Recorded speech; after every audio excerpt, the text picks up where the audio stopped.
तस्वीर सीने में मौजूद है, जिनकी खुशबू से महका ऐ सारा जहान, ओ खुशबू नबी के पसीने में है। अल्लाहुम्मा सल्ली अला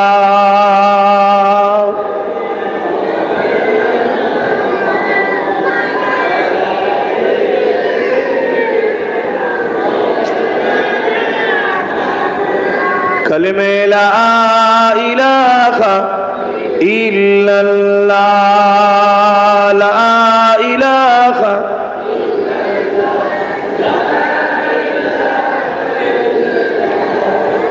मुहम्मदुर रसूलुल्लाह, हस्बी रब्बी जल्लल्लाह, माफी कल्बी खैरुल्लाह, नूर मुहम्मद सल्लल्लाह, हक़ ला इलाहा इल्लल्लाह, ला इलाहा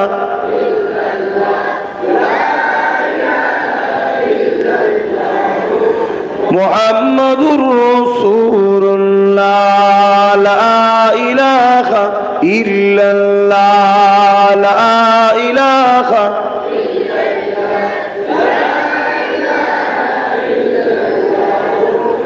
मुहम्मदुर रसूलुल्लाह। अल्लाहुम्मा सल्ली अला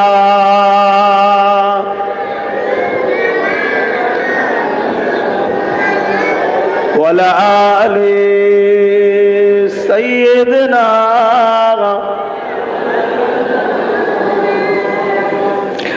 وقال الله تعالى في كلام المجيد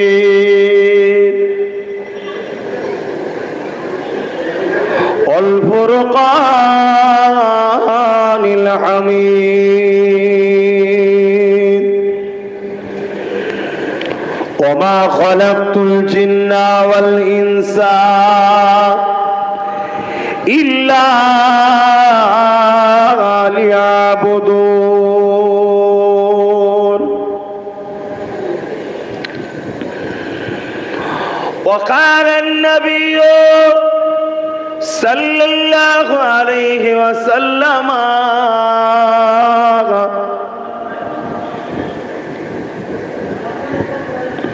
من أحب لله وأبغض لله وعاتى لله ومنع لله فقد استكمل الإيمان.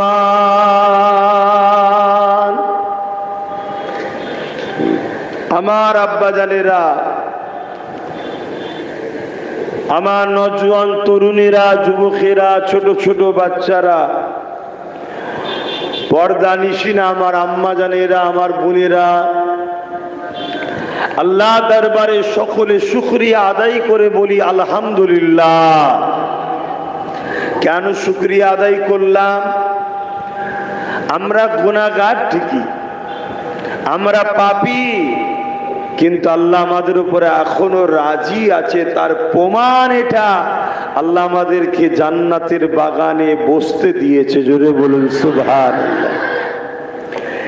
এখানে ক্ষমতা থাকলে আসা যায় না, এখানে আসতে গেলে নসিবের দরকার। কেননা এখানে যারা আসে, আল্লাহ নবী বলছেন তিনটে জায়গায় যারা যায় আল্লাহ তাদের উপরে বড় খুশি হয়। প্রথম নম্বর হলো বাইতুল্লাহ মসজিদ। মসজিদে সবার যাওয়া নসিবে হয়। জন জন ছেলে, সুস্থ তাগড়া চেহারাওয়ালা, খাবারও অভাব নেই, পড়ারও অভাব নেই, শখ সাদের অভাব নেই, তথাপিও দুনিয়া আঁচড়াতে আঁচড়াতে মসজিদে যাওয়ার কপালে হচ্ছে না, এমনও ছেলে আছে না নাই? আবার অপর দিকে দেখুন ভ্যান চালিয়ে খায়, দিন মজুরি করে খায়, লেবারি করে খায়, বয়স হয়েছে, বিমার, অসুস্থ, তারপরও লাঠির উপরে ভর দিয়ে হোক, কষ্ট করে হোক, টুকটুক টুকটুক করে মসজিদে আসছে। এটা নসিবের ব্যাপার। সবার কপালে আল্লাহ তার ঘরে ঢুকতে দেয় না। কোটি কোটি টাকার মালিক, কাবা শরীফে যাওয়া নসিবে হয় না। গরিব মানুষ জীবনে শখও করেন যাব। একদিন কেউ এসে বলছে, আমি নিয়ত করেছিলাম আমার মাকে উমরায় পাঠাবো কি হজে পাঠাবো, মা তো ইন্তেকাল হয়ে গেছে, আমার মায়ের হজটা তুমি একটু করে দাও না। সে তো চমকে গেছে, আকাশ থেকে পড়ার মতো। আমি তো জীবনে স্বপ্নও দেখিনি যে ওখানে যেতে পারবো, কেন আমি গরিব মানুষ। দেখো আল্লাহ তাকে ডেকে নিয়ে গেল, আয় আমার ঘর দেখ, আমার নবীর দৌড় দেখ। এটা কপালের ব্যাপার। যাদের কপালে মসজিদে যাওয়া নসিবে হচ্ছে না, আল্লাহর কাছে কাঁদো, কেঁদে বলো, আল্লাহ আমি কি এমন অপরাধ করলাম, তুমি তোমার ঘরে আমায় ঢুকতে দিচ্ছ না কেন? হ্যাঁ, তুমি এসুনি, এতে আমার আল্লাহর ঘর অপমান নয়। তুমি এসুনি, এতে আমার আল্লাহরও কোনো অসুবিধা নাই। তুমি এসুনি, তোমার কপাল ফাটছে।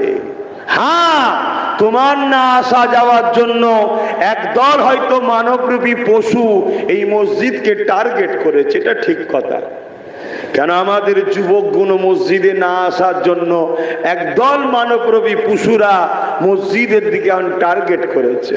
কখনো মসজিদকে ভেঙে দিবার চেষ্টা করছে, কখনো মসজিদের নামে কেস করে দিচ্ছে, কখনো মসজিদে কিছু ঢুকিয়ে দিয়ে রেখে দিয়ে ফটো তুলে হই হই করছে, কখনো আবার মসজিদকে গায়ের জোর দিয়ে গিলাফ দিয়ে ঢেকে রাখতে হচ্ছে। এগুলো তোমার আমার কর্মের ফল। এতে মসজিদের কিছু যায় আসে না, মসজিদের কিছু যায় আসে না, আমার আল্লাহরও কিছু যায় আসে না।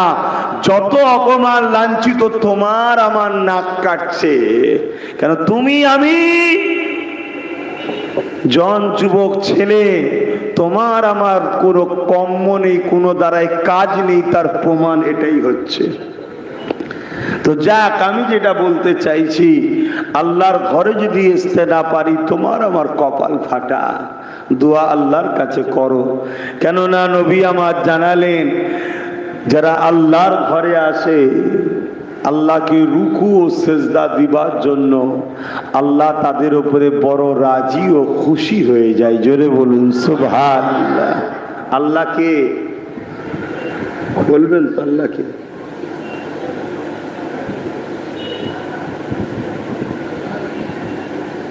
আল্লাহ কে বলবেন তো? আমি সবাইকে জিজ্ঞেস করছি, আল্লাহ কে? আপনি যদি মনে করেন যে এটা কোনো প্রশ্ন আমরা জানি না, আমার সন্দেহ হচ্ছে, তাই জিজ্ঞেস করছি, বলুন না আল্লাহ কে? আমি সবাইকে জিজ্ঞেস করছি, কে? আরো জোরে বলুন, কে? এক কথাই বলুন, দোনো জাহানের মালিক, রব, সৃষ্টিকর্তা, স্রষ্টা, একমাত্র মালিক যিনি, তিনি হলেন আল্লাহ। জোরে বলুন সুবহানাল্লাহ। আমার নবী যখন মক্কায় এসে বলেছিলেন লা ইলাহা ইল্লাল্লাহ, কোনো এলাহা নাই, আছে যিনি আল্লাহ। মক্কায় তৎকালীন সময় যারা ছিল তারা কেউ আল্লাহকে মানতো না, সব ভুলে গেছে। তাদের বাপ দাদু মেনেছে, যেমন আমাদের বাপ দাদু কোনো মেনেছে না, মানেনি? কথা বলছে না তো, কিন্তু আমরা ভুলে যাচ্ছি না, যাইনি? হ্যাঁ, ভুলে গেছি। যদি বলেন মানি তো দৌড় বাবু, কি মানেন, মাথায় ঢুকছে না তো। হ্যাঁ, আমাদের বাপ দাদুর মতো কি মানতে পারছি? তো মক্কার মানুষেরা তাদের বাপ দাদুরা আগে ঈসা নবী, মুসা নবী, ইব্রাহিম নবী সব কথায় এক আল্লাহকেই মেনেছে, কিন্তু দীর্ঘ 500 বছর কোন নবী না আসার দরুন সব ভুলে গেছে। আমার নবী যখন এসে বলেছে, তোমরা কি করছো? কোনো নিজের হাতে সব নানান রকম খোদা তৈরি করেছে, কোনো কি বলছে, এটা হলো খোদার বাপ, এটা খোদার মা, এটা খোদার বেটা, এটা খোদার বেটি, এটা খোদার বউ, এটা খোদার ছেলে, এই সব বকছে। আমার রাসূল বললেন নাউযুবিল্লাহ, খোদা তো একজন, তিনি হলেন আল্লাহ। জোরে বলুন সুবহানাল্লাহ। পৃথিবীর প্রথম মানুষ বাপ আদম, তিনিও জিনার উপাসনা করেছে। পৃথিবীর প্রথম মহিলা নারী মা আমাদের, তিনিও জিনার উপাসনা করেছে। তিনি একজন, তিনি হলেন আল্লাহ। এভাবে নবী যখন বলে তখন মক্কার সেসব মানুষরা বলে মোহাম্মদ আল্লাহকে, আল্লাহকে। 500 বছর পরের কথা বলছি, 3-4 পিঢ়ি চলে গেছে, ভুলে গেছে সব আল্লাহকে। এই জলসাগুলো হচ্ছে বলে তবুও তো ছেলেগুলো এখনো ওইটুকু মনে আছে। এই জলসা যদি বন্ধ হয়ে যায় 2 দিন পরে দেখবেন এটাও শেষ হয়ে গেছে। আপনারই মাদারীপুরে এমনও গ্রাম আছে মুসলমান ঘরের ছেলে দাবিদার, খোঁজ নিয়ে দেখে যাও, ঘরে ঘোড়ার ফটো রেখে দিচ্ছে, ঘোড়া তৈরি করে, যাও খোঁজ নাও। সেই সব গ্রামে জলসা টলসা সব বন্ধ হয়ে গেছে। 3-4 পিঢ়ি আগে সব মানত, এখন ভুলে গেছে। এজন্যই দিন ইসলামের আলোচনার সবার দরকার আছে না নাই? কিন্তু এগুলোকে বন্ধ করার প্ল্যান চলছে, 2 দিক দিয়ে প্ল্যান। এক, ইসলামের দুশ্মনরা প্ল্যান করছে বন্ধ করে দাও, কেস করে দাও, থানা থেকে পারমিশন দিও না। কথা বুঝছেন না বোঝেননি? আর থানা তো আমাদের কথাই চলে না, থানা চলে কাদের কথাই রে বাবা? শুনছেন না শোনেন? যাদেরকে বাঁশ দিয়ে ঠেকো দিয়ে তুলেছি তাদের কথাই। তারা আমাদের কাঁধে উঠেই বসে থানাকে বলে দিয়েছে ওদের কাজ কাম হলে একটু রুকে দিবি, আটকে দিবি। আর বেচারি তারা নিরীহ মানুষ কি করবে? সব জায়গায় পাচ্ছে না, কিন্তু হচ্ছে। আমার ক্ষেত্রে তো অনেক জায়গায় হয়েছে।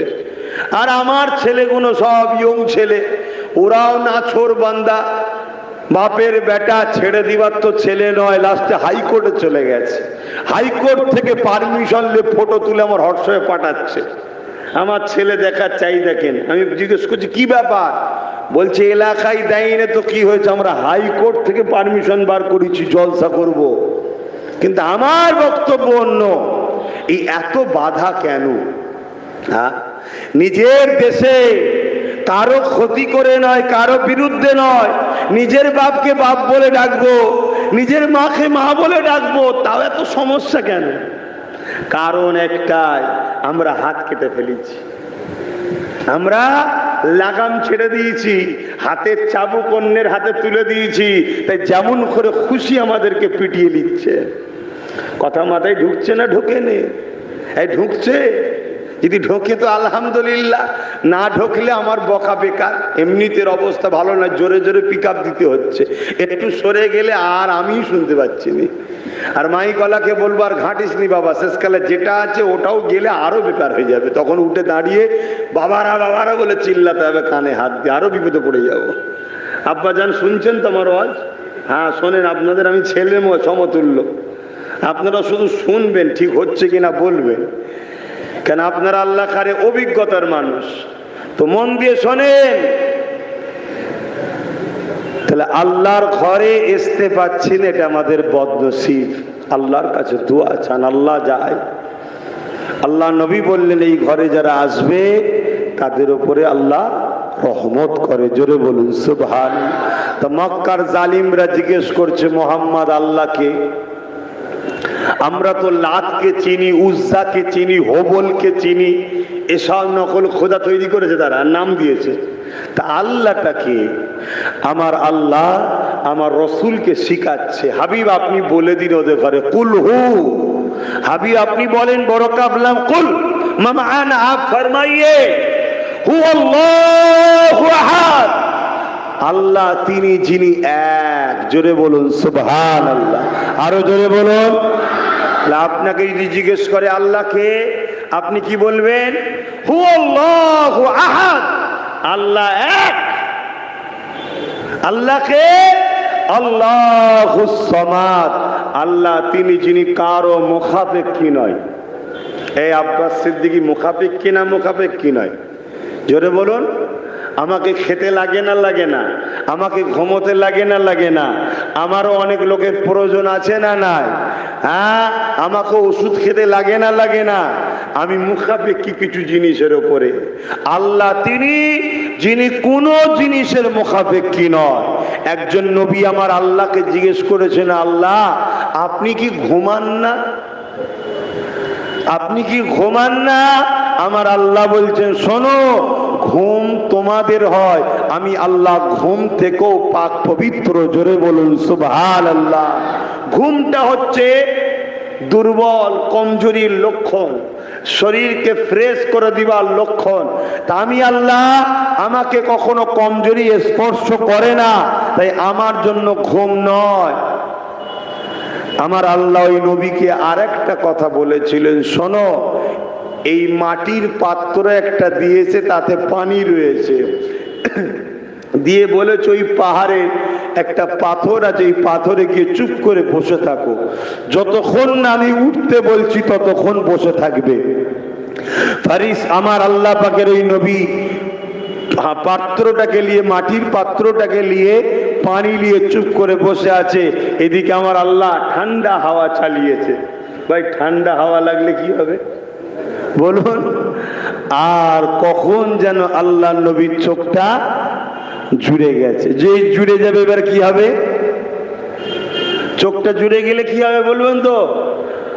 মাটির পাত্র হাতে ফসকে গেছে, ভেঙে গেছে, পানি পড়ে গেছে, আল্লাহ আওয়াজ দিয়ে ডাকছে, আমার নবী ঘুম ভেঙে গেছে। আরে তোমাকে আমি পাত্র দিলাম, কি করলে? আল্লাহ, সে তো ঘুমিয়ে পড়েছিলাম, ভেঙে গেছে। আমার আল্লাহ বলছেন, শোনো, পুরো কায়নাতের নিয়ন্ত্রণ কন্ট্রোল আমার কুদরতি হাতে। আমার আল্লাহ বলছেন, আমাকে ঘুম স্পর্শ করে না। জোরে বলুন সুবহানাল্লাহ। আল্লাহ তিনি যিনি কারো মুখাপেক্ষী নয়। আল্লাহ তিনি লাম ইয়ালিদ ওয়া লাম ইউলাদ, যিনি কারো থেকে জন্ম নয়, তিনার থেকেও কেউ জন্ম নয়। সৃষ্টি আলাদা, জন্ম আলাদা। অর্থাৎ তিনার বাপ মাও নাই, তিনার স্ত্রী ছেলে পুলেও নাই। তিনি কারো থেকে পয়দা নয়, তিনার থেকেও কেউ পয়দা নয়। মানুষের বেটা মানুষ হয়। আল্লাহর যদি বেটা থাকতো সেও তো আল্লাহ হতো, তাহলে দুটো আল্লাহ হয়ে যেত। একজন বলতো ঝড় দেবো, একজন বলতো পানি দেবো, একজন বলতো রোদ দেবো, একজন বলতো গরম দেবো, একজন বলতো ঠান্ডা দেবো, একজন বলতো মায়ের পেটেকে পুত্র সন্তান করব, আর একজন বলতো একে কন্যা সন্তান করব।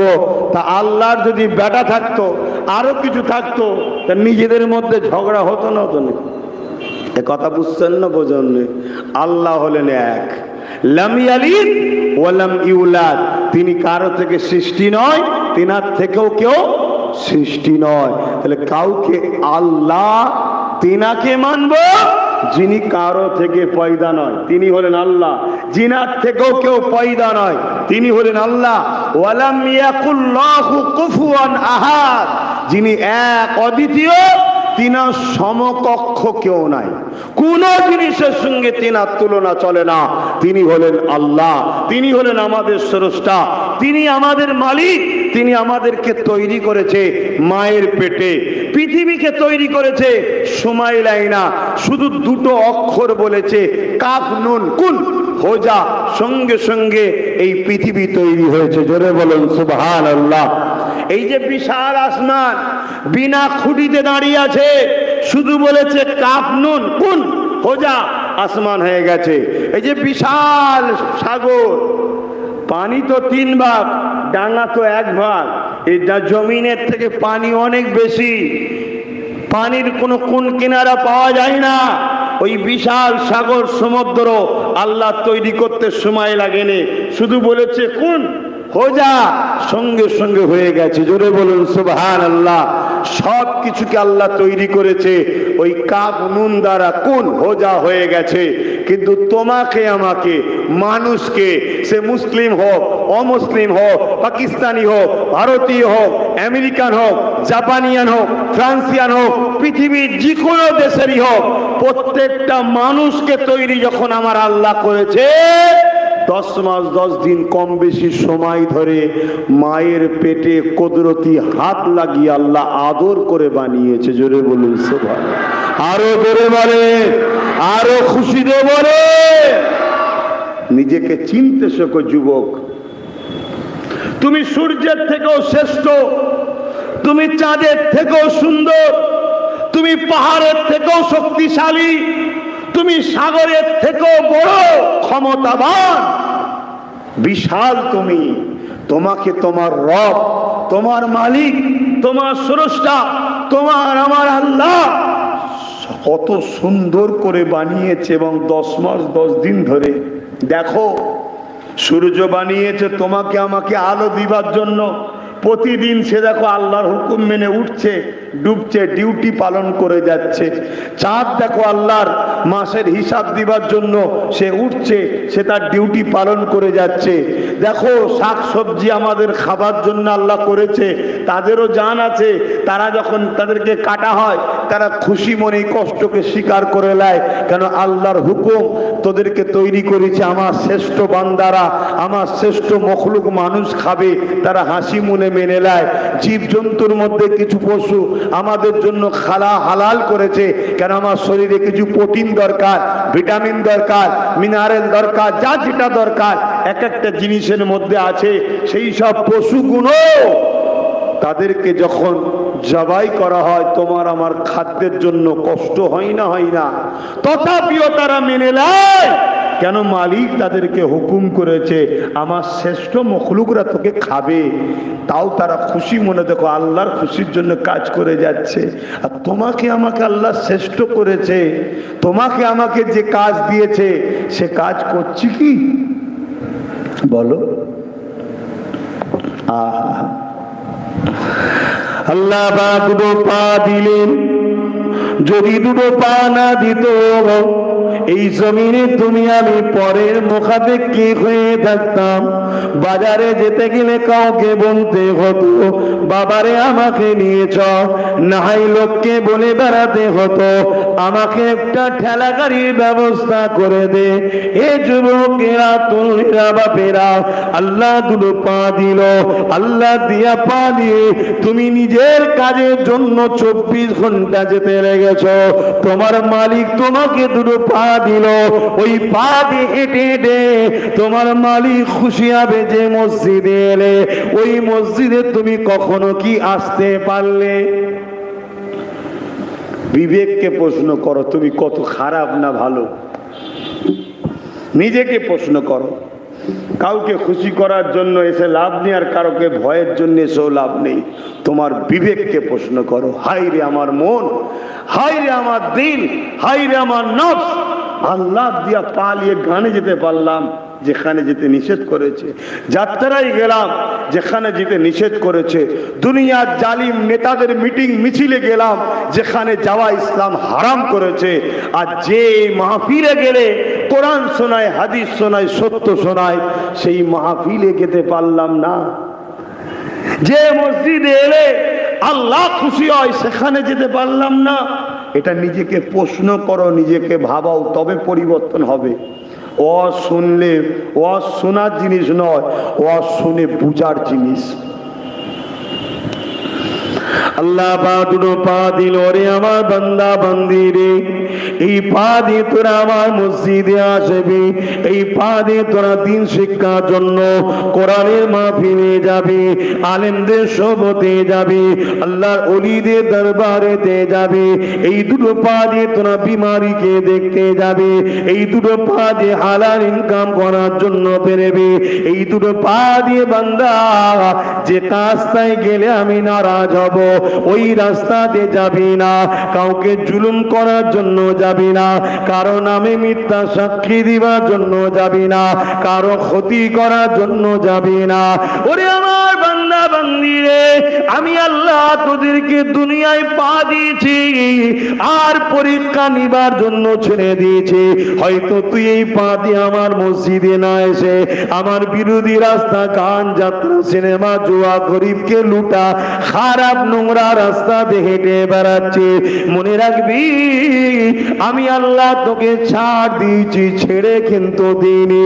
একটা দিন আমি আল্লাহ তোকে আমার কাছে ফিরিয়ে আনবো, যে দিনটা হবে সম্মান ফেকা ওখরা ফাইজা হুম কিয়ামু ইয়ানজিরু ময়দানে মাশর। ওই দিনেতে আমি আল্লাহ আমার দিয়া পায়ের হিসাবটা কিন্তু নেব। তুই ভাবছিস আমাকে মিথ্যা কথা বলবি, ময়দানে মাশরে মুখ কথা বলবে না। ময়দানে মাশরে পা থেকে আওয়াজ বেরোবে, আল্লাহ এই বান্দাই পায়ে গভীর রাত্রিরে ঠান্ডার সময় তো তাহাজ্জুদ পড়ার জন্য কিয়ামে দাঁড়িয়েছিল। আর যারা আমরা ওটা না করে খারাপ দিকে গেছি, ওই পাও কিয়ামতের দিনে সাক্ষী দেবে, ও আমার আল্লাহ গভীর রাত্রে পা দিয়ে পরের বাড়ি চুরি করার জন্য গিয়েছিল। শুনছো তো? আমাকে ভয় করে লাভ নেই, আর আমাকে খুশি করার জন্য কাজ করেও লাভ নেই। সব আল্লাহর জন্য করো, ভয় তিনাকে করো, খুশি তিনাকে করো যিনি তোমায় পা দিয়েছে। আমার নওজওয়ানেরা, আমার আব্বা জানেরা, মায়েরা, বোনেরা, ইসলাম আমাদেরকে এটাই শিখিয়েছে, তোমরা তোমার দাস আল্লাহ দাসত্ব করো যিনি তোমাদেরকে বানিয়েছে। ওমা খালাকতুল জিন্না ওয়াল ইনসা ইল্লা লিয়াবুদুন। তোমাদের রব আল্লাহ মানুষ ও জিনকে সৃষ্টি করেছে শুধুমাত্র তিনার দাসত্ব করার জন্য। তিনার দাসত্বটা কি? এক কথায় আমার রাসূলুল্লাহ যেভাবে জীবন ব্যবস্থা করেছে ওই নবী পাককে মডেল হিসাবে মেনে নাও। কেননা আল্লাহ তোমাকে আমাকে সঠিক রাস্তা দেখাবার জন্য রাসূলুল্লাহকে নবী হিসাবে, পথ প্রদর্শক হিসাবে, আওতার হিসাবে, মেসেঞ্জার হিসাবে, রাসূল হিসাবে, শিক্ষক হিসাবে, গাইডম্যান হিসাবে আল্লাহ পাক আমার নবী পাককে মডেল করে বানিয়েছে। আল্লাহ দুটো হাত দিয়েছে। কে দিয়েছে হাত? জোরে বলো। এই জমিনে কত বাচ্চা এসেছে মায়ের পেটে হাত নাই, ওটা আল্লাহ দেখাবার জন্য দিয়েছে। দেখ, ওর দিইনি, তোরও দিতে না পারতাম, তোর কিছু করার ছিল না, তোর বাপ মার কারো কিছু করার নেই, করার আছে? আচ্ছা দিয়েছে, দিয়েছে, এখন কেটে নিতে পারে না? পারে না। কেন? সে মালিক, সব তার। অনেকে ভাবতে পারে যে আল্লাহ জুলুম করে, কেন? সে মানুষ নয়, সে মানবরূপী পশু। মালিক স্রষ্টা কখনো জুলুম করে না। স্রষ্টা আমাদের কর্মের ফল দেয় আমাদের ঘরে, সবই তো তার। এই যে দুটো চোখ, এই দুটো চোখকে দিয়েছে, যার জিনিস সে নিতে পারে না? পারে না। হ্যাঁ, আজকে গরিবকে লুটে খাচ্ছে, এখানে ফতুয়াবাজি নেই। দেশটাকে শেষ করে দেওয়া হচ্ছে, এখানে ফতুয়াবাজি নাই। ফতুয়া দেয় কোথায়? মালিক তিনি, তেনার সৃষ্টি আমরা, তিনি যা খুশি আমাদের সঙ্গে করতে পারে। তবে একটা জিনিস জেনে রেখে দিও, তিনি জুলুম আমাদের সঙ্গে করে না, তিনি আমাদের কর্মের ফল দেয়। তিনি আমাদেরকে দুটো চোখ দিয়েছে, কত দামি জিনিস দিয়েছে। এক একটা চোখে 13,000 কোটি করে ক্যামেরা লেন্স আছে। জোরে বলুন সুবহানাল্লাহ। যদি 1 টাকা করে দাম ধরা হয়, ভাই লেন্সের দুনিয়ায় যে লেন্স আছে 1 টাকা দাম কি? জোরে বলো। ও লেন্স আর কত দূর যায়? আর এ তো এক মুহূর্তে আসমান, এক মুহূর্তে জমি। আসমান কত দূরে বুঝতে পারছেন তো? কোনো অসুবিধে হয়? এক একটা চোখে কটা করে আছে? 13,000 কোটি। জোরে বলো। আর দুটো চোখে 26,000 কোটি। ঋণ শোধ করতে পারবে কেউ? তো একবেলা বিরিয়ানি খেয়ে বলে আমি তো খাওয়ালাম। কপাল ফাটা তোকে আমার আল্লাহ দুটো চোখে যা দিয়েছে, ঋণ শোধ করতে পারবে কেউ? 1 করে টাকা যদি দাম হতো 13,000 কোটি, 13,000 কোটি, 26,000 কোটি টাকা শুধু তোমার চোখে আল্লাহ দিয়ে রেখেছে। তোমাকে ভিখারি করেছে আল্লাহ? জোরে বলো। যদি বলে তাহলে আমার সংসার গরিব কেন? ওটা তো তোমার দোষে, তোমার কর্মের ফল। ওটা তোমার কর্মের ফলে আজকে তুমি এত দুর্যোগের মধ্যে ভুগছো, এত অভাবগ্রস্ত হচ্ছ, তোমার কর্মের ফল। কেন? ফজরের নামাজ তুমি ছেড়ে দিয়ে বসে আছো। ফজরের নামাজে রুজির দরজা আল্লাহ খুলে দেয়। জোরে বলুন সুবহানাল্লাহ। আরো জোরে বলে। কথা মাথায় ঢুকছে? আল্লাহ বা তোমাকে আমাকে দুটো হাত দিয়েছে। ওরে আমার বান্দা রে, আমার দিয়ে হাত নিয়ে তোরা এমন করে হালাল ইনকাম করবি, আমার দিয়ে হাত নিয়ে মাদ্রাসা মসজিদ বানাবি, আমার দিয়ে হাত দিয়ে এতিম গরিবদেরকে সাহারা দিবি, তাদেরকে দান করবি, আমার দিয়ে হাত নিয়ে মা বাপের খেদমত করবি, আমার দিয়ে হাত নিয়ে অসহায়ের পক্ষে দাঁড়িয়ে লড়াই করবি, আমার দিয়ে হাত নিয়ে সত্যের পক্ষে দাঁড়িয়ে লড়াই করবি, এতিমের পক্ষে দাঁড়িয়ে লড়াই করবি। এ দুনিয়ার মানুষ শুনে রেখে দে, তোর সামনে যদি দেখিস কোন অসহায় গরিবের উপরে কেউ জুলুম করতে লেগেছে, আমার দিয়ে হাত নিয়ে তুই অসহায় গরিবের পাশে দাঁড়িয়ে তার বিরুদ্ধে লড়াই করবি। যদি সময়ের শাসক হয়, ওই শাসক যদি সময়ের মানুষের উপরে জুলুম অত্যাচার করে, আমার দিয়ে হাত দিয়ে সত্যের পক্ষে লড়াই করে, গরিবের পক্ষে লড়াই করে ইনসাফকে প্রতিষ্ঠিত করবি, তবে কিয়ামতের দিনে তোর হাতে আমলনামা জান্নাত পাবি। আর যদি তা না করে সময়ের শাসকের ভয়ে তার পাশে দাঁড়িয়ে তাকে সাপোর্ট করে গরিবের জুলুমের ক্ষমতাকে যদি বাহবা দিতে থাকি, মনে রাখবি কিয়ামতের দিনে আমি আল্লাহ তোর জন্য আযাবে জাহান্নাম রেখে দিয়েছি। এটা তো আমাদের পরীক্ষা। মাইকের আওয়াজে বুঝতে পারছেন তো? বাপ, আমি কিছুই বুঝতে পারিনি, আপনারা বুঝতে পারলেই হবে। তাহলে আল্লাহ হাত দিয়েছে, হালাল ইনকাম করতে হবে, গরিবকে দান করতে হবে, এতিমকে দান করতে হবে, অসহায়ের সাথ দিতে হবে। যদি গরিবটা হিন্দুও হয়, আদিবাসী হয়, দলিত হয়, এসটি হয়, এসসি হয়, মুসলিম যেই হোক, গরিব দেখলে তাকে সাহায্য করতে হবে। যদি আল্লাহ তোমাকে হাতে হালাল ইনকাম রুজিতে বরকত দেয়, তোমার চোখের সামনে কোন মানুষের উপরে জুলুম হচ্ছে, এই হাত দিয়ে ওই অসহায় মানুষের পাশে দাঁড়িয়ে মজলুমে জালিমের হাত থেকে ওই মজলুমকে হাত দিয়ে রক্ষা করতে হবে। এজন্যই তো আল্লাহ হাত দিয়েছে। যদি সেই মজলুমটা অন্য ধর্মের হয়, অন্য ধর্মের মানুষের উপরও জুলুম হচ্ছে, তথাপিও তোমাকে, তুমি ইসলামের অনুসারী, তোমাকে অন্য ধর্মের দেখলে হবে না, মানুষ দেখতে হবে, আল্লাহর সৃষ্টি দেখতে হবে, তার পাশে দাঁড়িয়ে তাকে জালিমের হাত থেকে তোমাকে বাঁচাবার জন্য হাত দিয়ে রক্ষা করতে হবে। জোরে বলুন সুবহানাল্লাহ। এটাই তো ইসলাম, এটাই তো আল্লাহ আমাদের জন্য শিক্ষা দিয়েছে। আবার তুমি তোমার নিজের কাজটাও করবে, তোমার যখন যা প্রয়োজন হবে এই হাত দিয়ে তুমি তোমার আল্লাহ পাকের কাছে দুয়া চাইতে থাকবে। ওই আমার বান্দা বান্দি রে, আমি আল্লাহ তোদেরকে হাত দিয়েছি, এই হাত দিয়ে তোরা কোরআন ধরবি, এই হাত দিয়ে তোরা হক নাই সত্যের ঝান্ডা ধরবি। এখানেও একটা কথা বলে দিয়ে যায়, এই হাত দিয়ে তোমার আমার উচিত নিজের দেশের ঝান্ডাকেও বড় ফখরের সাথে তোলা, কেননা নিজের দেশকে ভালোবাসা এটাও একটা ইসলামের শিক্ষা। এটা আমরা অনেকে জানি না যে দেশকে ভালোবাসলেও নেকি হয়, দেশকে ভালোবাসলেও নেকি হয়, জানেন তো?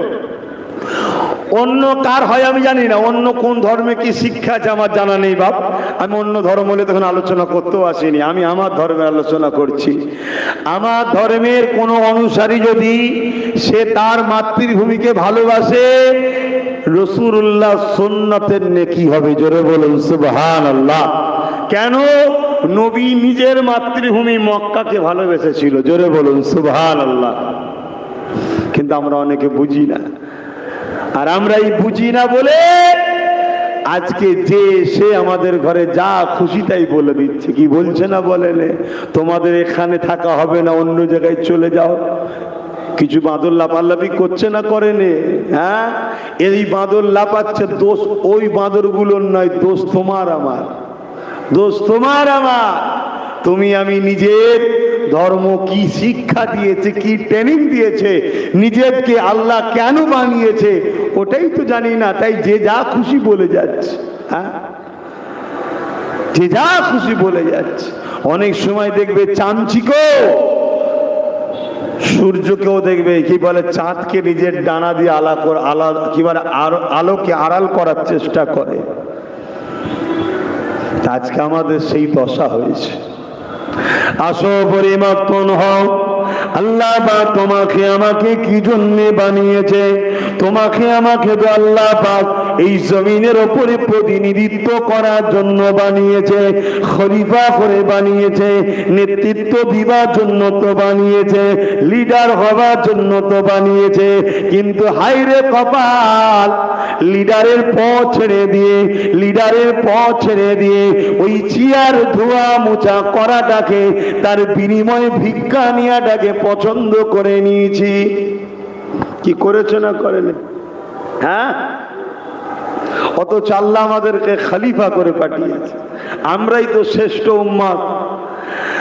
আল্লাহ আমাদের জন্য জানিয়েছে কুনতুম খায়রা উম্মাতিন উখরিজাত লিন-নাসি তা'মুরুনা বিল মা'রুফ ওয়া তানহাউনা আনিল মুনকার। হে আমার হাবিবের উম্মতিরা, আমি তোমাদেরকে শ্রেষ্ঠ উম্মত বানিয়েছি। তোমাদের কাজ হলো, দুটো মন দিয়ে শোনো। আমরা অনেকে মনে করি নামাজ পড়েছি কাছে, রোজা রেখেছি কাছে, হজ করেছি কাছে, মাথায় টুপি মুখে দাড়ি রেখেছি কাছে।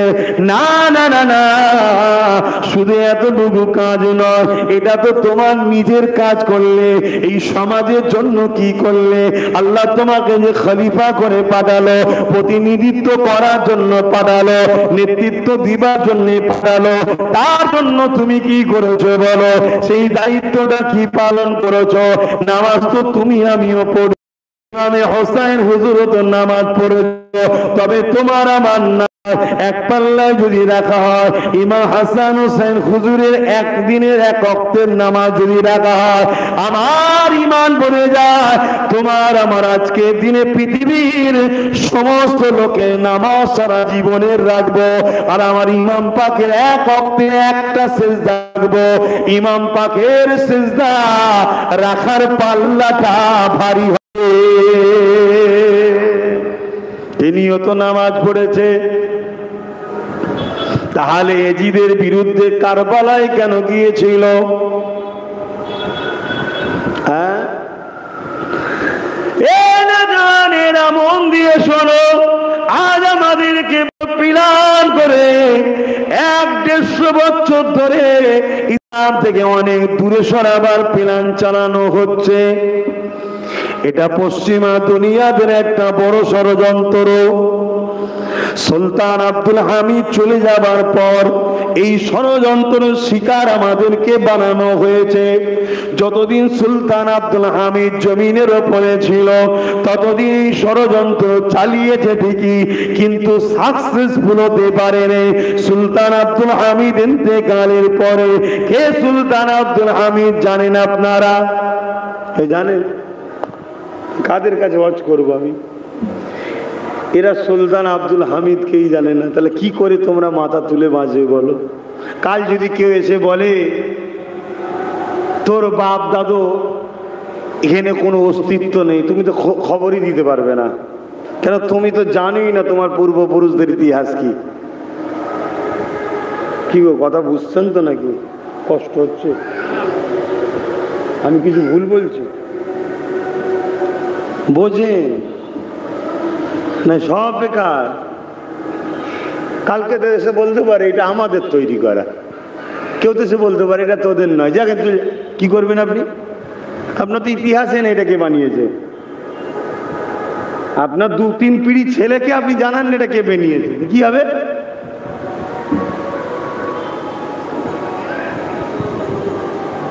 ভাল লাগছে না লাগে না? এই হুজুর ভালো নয়। ওই যে সব হুজুররা আছে কত সুন্দর ঘটনা টটনা বলে, ওই সব বলবে, তা নাই সব বলার কি দরকার? হ্যাঁ ঠিকই তো, কি দরকার? দাঁড়া না, তোর হুজুর কোথা থাকে আর তোরা কোথা থাকি, আর 2-3 বছর পর দেখবো আমি। আমার খুব শখ দেখার, আল্লাহকে সাক্ষী রেখে বলছি, আমার খুব শখ দেখা তোদের অবস্থাটা কি হয়, আমি দেখবো। বেশি না, 2-3 বছর পর সেদিন বুঝবি যে আব্বাস সিদ্দিকী কি বকতো। সেদিন বুঝবি আব্বাস সিদ্দিকী কি বকতো। যে জাত তার ইতিহাস জানে না ও জাত অচিরেই ধ্বংস হয়ে যায়। তোমার ইতিহাস কি? তোমার ইতিহাস কি? লোককে লুটার ইতিহাস না লোককে দিওয়ার ইতিহাস? তোমার জানাই নেই। তোমার ইতিহাস কি? কারো ঘরকে উজাড় করার ইতিহাস না যাদের ঘর ছিল না তাদেরকে ঘর দেওয়ার ইতিহাস? তোমার ইতিহাসটা কি? নেশা অবস্থায় নেশাগ্রস্ত সমাজ করার ইতিহাস না সমাজকে নেশা মুক্ত করার ইতিহাস? তোমাদের তো জানাই নেই। তোমার ইতিহাস কি? ধনীকে গরিব বানানোর ইতিহাস না যারা খেতে পেত না অশিক্ষিত ছিল পৃথিবীর শ্রেষ্ঠ শিক্ষিত শ্রেষ্ঠ ধনী বানাবার ইতিহাস? তোমার তো জানাই নয় তোমার পূর্বপুরুষদের ইতিহাসটা কি। কারা তোমরা? তোমরা কাদের উত্তরসূরি? তোমাদের লিডার কারা? তোমাদের ইমাম কে? তোমাদের নেতা কারা? তোমাদের কারা ছিল? তুমি তো জানো না। তোমার পূর্বপুরুষে একজন 18 বছরের যুবককে পৃথিবীর 700 কোটি মানুষ ভয় করেছিল। সেটা হলো তোমার পূর্বপুরুষের ইতিহাস। জোরে বলুন সুবহানাল্লাহ। একজন মাত্র 18 বছরের ছেলেকে। কত বছরে? 18। কি জন্যে? তার কি বিরাট বডি বিল্ডার চেহারা ছিল? হ্যাঁ না, তার কাছে ইনসাফ ছিল, সততা ছিল, ইনসানিয়াত ছিল, মানবতা ছিল, প্রেম ছিল, মানব বন্ধন ছিল, সংস্কৃতি ছিল, সম্প্রীতি ছিল, গরিব দরদ ছিল, বিধবাদের উপরে আশ্রয় দিবার জন্য তার দিল কান্ত, এতিমদেরকে বুকে জড়িয়ে ধরে নিজের সন্তানের মতো মমতা মায়া দিয়েছে, আশ্রয় দিয়েছে। একটা 18 বছরের যুবক, তার ইতিহাস তোমরা জানো? পুরো পৃথিবী কান্ত, ভয় করত তাকে, তার এই সত্যটাকে দেখে। যুগে যুগে আকাশে যখন চাঁদ ওঠে দেখবেন চামচিকের বড় ডিস্টার্ব হয়, ঠিক না বেঠিক গো? হয় না? হয় না? হ্যাঁ, কোন এলাকায় যদি চারিদিকে লাইট জ্বলে চোরের অসুবিধে হয় না? হয় না? কেন হয়? চোরের জন্য আলো বড় বিপদের কারণ, ঠিক না? তাই এই পৃথিবীতে যারাই জুলুম ছিল, অত্যাচারী ছিল, এরকম ন্যায়পরায়ণ সত্যবাদী যারাই উঠেছে তাদেরকে দেখে ওই 2 নম্বরদের বড় ভয় হয়েছে। শুনছেন তো নাকি? চিঙ্গিস খান নাম শুনেছেন? চিঙ্গিস খান, ওই চিঙ্গিস খান একটা 22 বছরের যুবককে দেখে ভয় করতো। ওই যুবকটার নাম জানেন? তা জানেন না? চিঙ্গিস খানের নাম জানেন, অথচ চিঙ্গিস খানকে নাকানি চুপানি খাইয়ে লাইফের মতো বরবাদ করে দিয়েছে, সব দাবদাবানু শেষ করে দিয়েছে। সবাই ভয় করত। আতঙ্ক চিঙ্গিস খান, আতঙ্ক চিঙ্গিস খান, আতঙ্ক। যে এলাকায় যায় ঘর বাড়ি জমি জায়গা গাছপালা পশু পাখি বাচ্চা বাচ্চা ছেলে কাউকে বাঁচতে দেয় না, সব পুড়িয়ে কেটে কচু কাটা করে দেয়। 1 লক্ষ মেয়ের ইজ্জত লুটেছে চিঙ্গিস খান। 2.5 কোটির উপরে মুসলমানকে হত্যা করেছে চিঙ্গিস খান। এত আতঙ্কের নাম। বাগদাদকে উজাড় করে তোমার আমার মা বোনেদের মাথার কল্লা দিয়ে বড় বড় মিনার বাড়ি তৈরি করেছে, রাজপ্রাসাদ করেছে। ইট লাগিয়েছে না? ইট, ওই ইটের জায়গায় তোমার আমার মা বোনেদের কল্লা লাগিয়েছে। এত মারা মেরেছে, মেরে মেরে মেরে মেরে পৃথিবীর বুকে চিঙ্গিস খান মানে একটা আতঙ্ক, ভয়। সেই চিঙ্গিস খান একটা 22 বছরের যুবক, তাকে দেখে ভয় থরথর করে কাঁপতে শুরু করেছে। তোমরা তো ইতিহাস ভুলে গেছো। আজকে যেমন তোমরা ভয় করো, এ ভয় করে না? করে না? হ্যাঁ, কি ভয় করে না? করে না? হ্যাঁ হ্যাঁ, ভয় খাওয়ানো হয়, ভয় খাওয়ানো হয়। আর আমাদেরকে ভয় না খাওয়াতে পারলে দমন করা যাবে না। আমাদের মধ্যে যদি ওই সাহসটা এসে যায় যেটা বদরের মাজ আর মুয়াজ দুটো ছোট বাচ্চার এসেছিল, তাহলে আজকের আবু জেহেলেরও কপালে বিপদ আছে। শুনছেন না? শোনেননি? তাই চায়ের দোকানে, পার্টি অফিসে, ক্লাবে, দোকানে, মাচানে, অলিতে গলিতে, টিভিতে, মিডিয়াতে, ফেসবুকে, ইউটিউবে, সব জায়গাতে আমাদের ভেতরে আতঙ্ক ঢুকানো হচ্ছে, যাতে করে जो डर गए वो मर गए। আমরা যদি ভয় খেয়ে যাই তাহলে অটোমেটিক মরে যাব। শুনছেন না শোনেননি? কেউ টুপি মাথায় দিয়ে ভয় খাওয়ায়, কেউ ঘুমটা দিয়েছে ভয় খাওয়ায়, নানা রকম ভয় খাওয়ায়। যার ভয় খাওয়াচ্ছে তার সাথে এদের সব সেটিং আছে, তথাপিও ভয় খাওয়াচ্ছে। কেন? যাতে করে আমরা ওই আতঙ্কে গোলামির জিন্দেগিটাকে পছন্দ করলি না। বাবা দরকার নেই, শেষকালে মালিক হতে গিয়ে যদি চিঙ্গিস খান এসে যাই মেরে ফেলবে। শুনছেন না শোনেননি? এটা প্ল্যান চলছে। আর যে ভয় খায় সে কি হয়? কথা বলছে না তো? হ্যাঁ, কাপুরুষ কবার মরে আর বীর পুরুষ কবার মরে? কথা বলে না তো, ছেড়ে দেবো আমি কারো ঠিক আলে বসে জলসা করিনি। ভালোবাসে দাওয়াত করে, ভালোবাসি আসি। কথা বলুন, কাপুরুষ কবার মরে? আমি মুরব্বীদের বলছি না, এইগুলোকে বলছি। আব্বা আপনারা আমার সিনিয়র মানুষ, আপনারা সম্মানের জিনিস, আপনাদের ছেলেগুলোকে তো শিখাতে হবে। যত সব মিজাজ ঘরের ভেতরে। হ্যাঁ বলো, কাপুরুষ কবার মরে আর বীর পুরুষ কবার মরে? হ্যাঁ, বীর পুরুষ একবার মরে, মরার পরও মানুষের কাছে জিন্দা থাকে। আর কাপুরুষ প্রতিটা পদে পদে মরে। আমরা কাপুরুষ হয়ে গেছি, এই জন্য আমরা প্রতিটা পদে পদে মরছি, প্রতিটা দিন মরছি, প্রতিটা সেকেন্ডে মরছি, প্রতিটা সময় মরছি। আর এই কাপুরুষ হয়েছি কেন? একটাই কারণ, আমরা আমাদের নেতার রাস্তা ছেড়ে দিয়েছি। আমাদের উঠাতে বসাতে, চলনে কথাতে, নামাজে রোজাতে, সংসার জীবনে, অর্থনীতি জীবনে, পরিবার জীবনে, ধর্মনীতির জীবনে, রাষ্ট্রনীতির জীবনে, রাজনীতির জীবনে, এডুকেশন নীতির জীবনে, কোন জীবনেতেই রাসূলুল্লাহকে আমরা রাখিনি। কি গো, বলা ভুল হচ্ছে নাকি? হ্যাঁ, এই বীজখানে দুটো কথা বলেছি, শুনেছেন তো? রাষ্ট্রনীতি আর রাজনীতি বলেছি না বলিনি? এতে আপনার কারো আপত্তি নেই তো? যে হুজুর আবার রাজনীতির কথা বলবে কেন? ইসলামে আছে না নাই?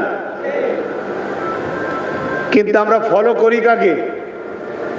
হয় ডাকাতকে, নাই চোরকে, নাই খুনিকে, নাই মাতালকে, নাই ধর্ষণকারীকে, নাই ধর্ষণের যে টাকা দেবে বলে তাকে।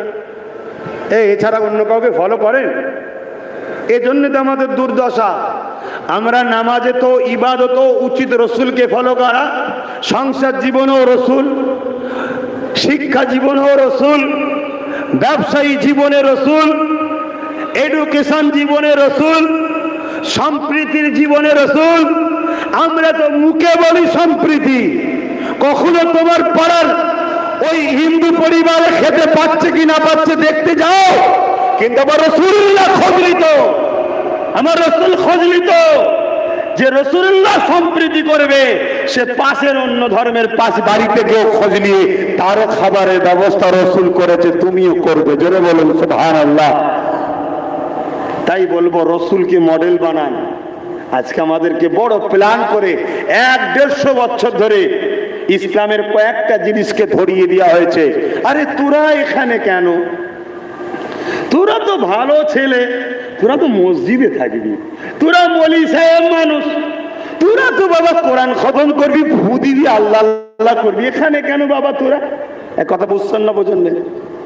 এই করে করে করে করে করে করে আমার কওমের মাথাটাও ঢুকিয়ে দিয়েছে, আমার কওমের মাথাও ঢুকিয়ে দিয়েছে।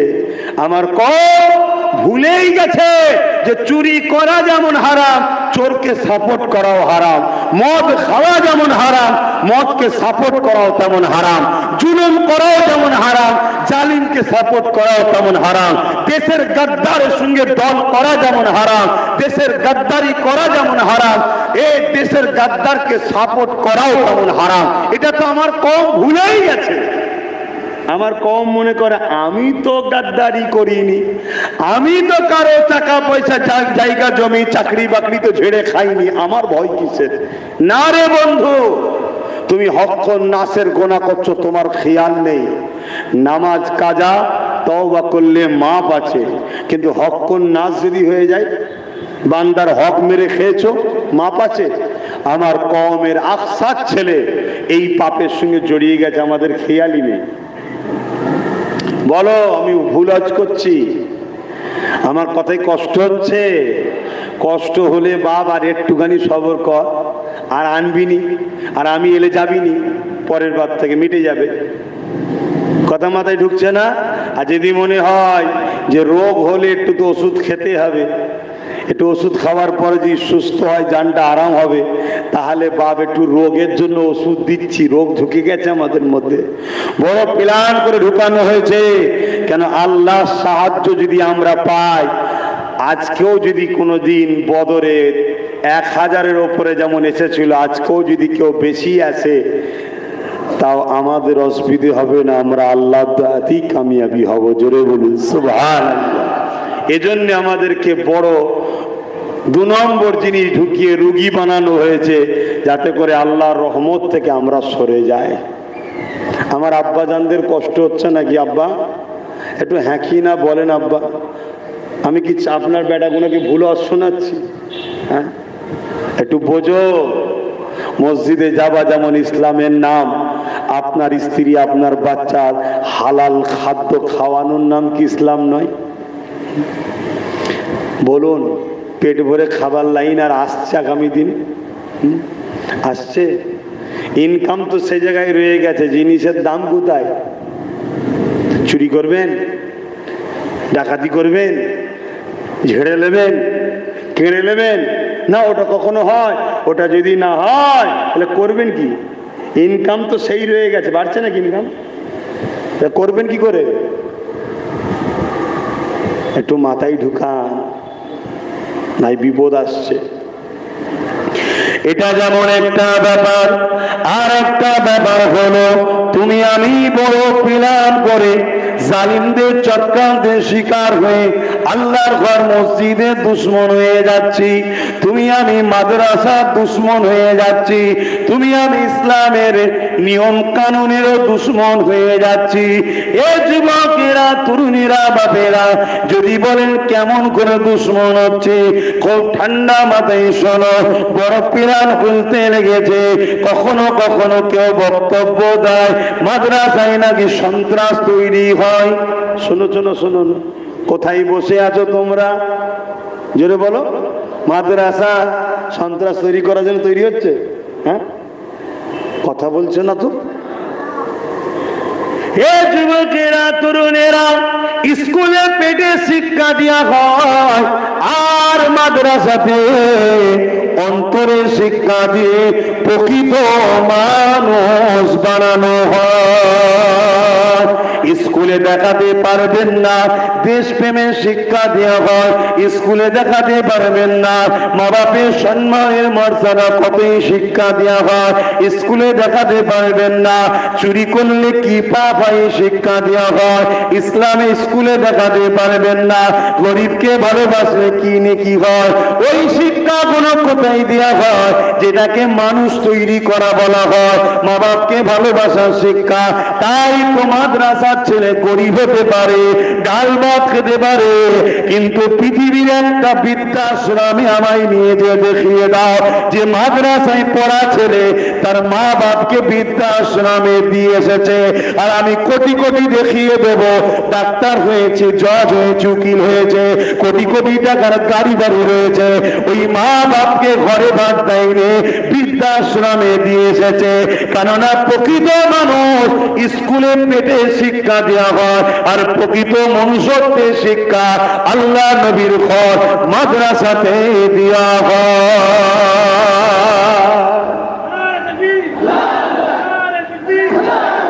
এই জন্যই তো মাদ্রাসার ছেলে দেশের জন্য যখন জান দরকার হয়েছিল 60,000 হাফেজের কোরআন শুধু দিল্লিতে মাদ্রাসার জন্য জান দিয়েছে। ব্রিটিশদের বিরুদ্ধে লড়াই করতে হবে, ফরজ, ফরজ মানে করতেই হবে। এই ফতোয়া সর্বপ্রথম যে দিয়েছিল সে মাদ্রাসারই ছেলে, আব্দুল আজিজ মুহাদ্দিস দেহলভী রহমাতুল্লাহ আলাইহি, যিনি ফুরফুরাদের পীর সাহেব, দেওবন্দীদেরও পীর সাহেব, তবলিগ জামাতেরও মুরব্বী, সবাই জিনার থেকে হাদিস পেয়েছে। আব্দুল আজিজ মুহাদ্দিস দেহলভী রহমাতুল্লাহ আলাইহি তিনি মাদ্রাসারই ছেলে। জোরে বলুন সুবহানাল্লাহ। তাহলে ব্রিটিশ মাদ্রাসাকে ভয়ের কারণ ভেবেছিল না? ভাবেনি? জোরে বলে কেন? মাদ্রাসা দেশপ্রেমের শিক্ষা দেয়। আজও যারা মাদ্রাসার বিরোধী করে জেনে রেখে দিও, তারা আমার দেশকে লুটছে, মাদ্রাসাকে ভয়ের কারণ হচ্ছে কেন? একবার যদি মাদ্রাসা থেকে ঘোষণা করা হয় দেশদ্রোহীদের হাত থেকে দেশকে বাঁচাও, ব্যাস, তাহলে আজকের ব্রিটিশের কপালে বিপদ আছে না নাই? এই জন্যে মাদ্রাসার প্ল্যান হচ্ছে। কিন্তু আমরা দোষী কোথায়? আমরা দোষী হলাম এই জায়গায়, আমরা ওই মাদ্রাসার দুশ্মন গুলোকে সাপোর্ট করে শক্তিশালী করি। এই করেন না, করেন না? আমার কথা ভুল হচ্ছে নাকি? তাহলে সাড়া দিচ্ছেন না কেন? বলুন, করেন না করেননি? বিগত দিন কেউ বলেছিল না মাদ্রাসায় জঙ্গি তৈরি হয়? তাকেও সাপোর্ট করেছে না করেনি? তার আগে কেউ ক্ষমতায় থাকা অবস্থায় মসজিদ শহীদ হয়েছিল, তাকে সাপোর্ট করেছে না করেনি?